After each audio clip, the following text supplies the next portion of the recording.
আসসালামু ব্যারিস্টার হাসান। ওয়ালাইকুম আসসালাম। যদি হোম অফিস কাউকে লিভ টু রিমেনের পরিবর্তে আইলার দিয়ে থাকে, সেক্ষেত্রে কি এটা পরিবর্তন করতে পারে হোম অফিস?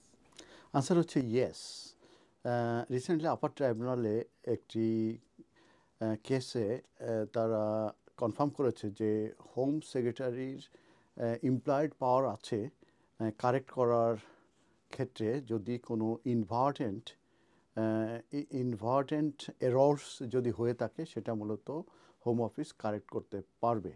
তো এটি মূলত একটি ভদ্রলোক সে জুডিশিয়াল রিভিউ করেছিল এবং সেটা করার কারণ হচ্ছে যে যে গ্রান্ট হয়েছিল এরোনিয়াসলি, সেটা তাকে দেওয়া হয়েছিল settlement in state of limited leave. তো তখন দেওয়ার পরে পরবর্তীতে এসে সে আবার একটা চিঠি ডিসিশন পায় ফ্রম দ্য হোম অফিস। সেখানে তারা কনফার্ম করে যে তার অ্যাসাইলাম ক্লেম মূলত রিফিউজ হয়েছে, কিন্তু তাকে গ্রান্ট করা হয়েছে leave to remain based on private life.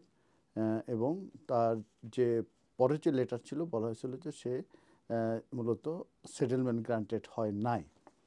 তো পরবর্তীতে সে এটি ছিল নভেম্বরের ঘটনা, তো ডিসেম্বরে এসে সে আবার একটু বায়োমেট্রিক লেটার পাইলো এবং সেখানে সে দেখতে পেল যে তাকে লিভ টু রিমেন দেওয়া হয়েছে এবং তার যে অ্যাপ্লিকেন্টস যে রিপ্রেজেন্টেটিভ ছিল সে হোম অফিসকে লিখলো আস্কিং ফর কনফার্মেশন যে সে কি indefinitely leave to remain in the UK grant হয়েছে কি না।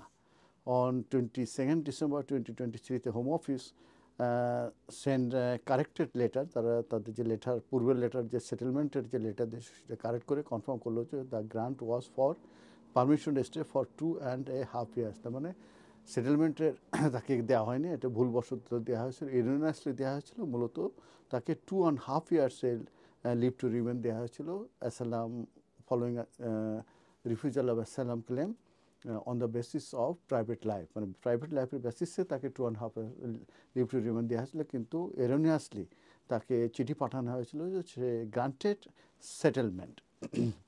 তো জুডিশিয়াল রিভিউ মূলত অরিজিনাল ডিসিশনকে সঠিক রাখার জন্য মূলত আর্গু করা হয় অ্যাপ্লিক্যান্টের পক্ষে থেকে, কিন্তু হোম অফিস বলে যে না, তাদের রাইট আছে, তারা এটা উইথড্র করতে পারবে কিংবা তাদের যে ডিসিশন হয় সেটা তারা চেঞ্জ করতে পারবে।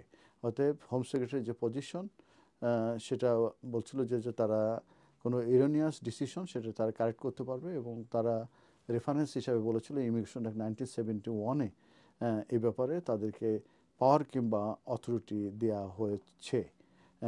এবং এক পর্যায়ে দেখা যায় যে অ্যাপ্লিক্যান্ট যে জুডিশিয়াল রিভিউ করেছে তারটা মূলত ডিসমিস হয়ে যায় এই কারণে যে হোম অফিসের পাওয়ার ছিল কিংবা আছে ইন অ্যাকর্ডিংস টু 1971 অ্যাক্ট অনুযায়ী যে এরোনিয়াসলি কিংবা মিস্টেকেনলি যদি সেটেলমেন্ট দেওয়া হয়ে থাকে, কিন্তু সেটা দেওয়ার কথা ছিল leave to remain for 2.5 years। অতএব তারা সেটেলমেন্ট নিয়ে তাকে 2.5 years আবার অ্যামেন্ডমেন্ট করে কিংবা কারেকশন করে দিতে পারবে। ধন্যবাদ।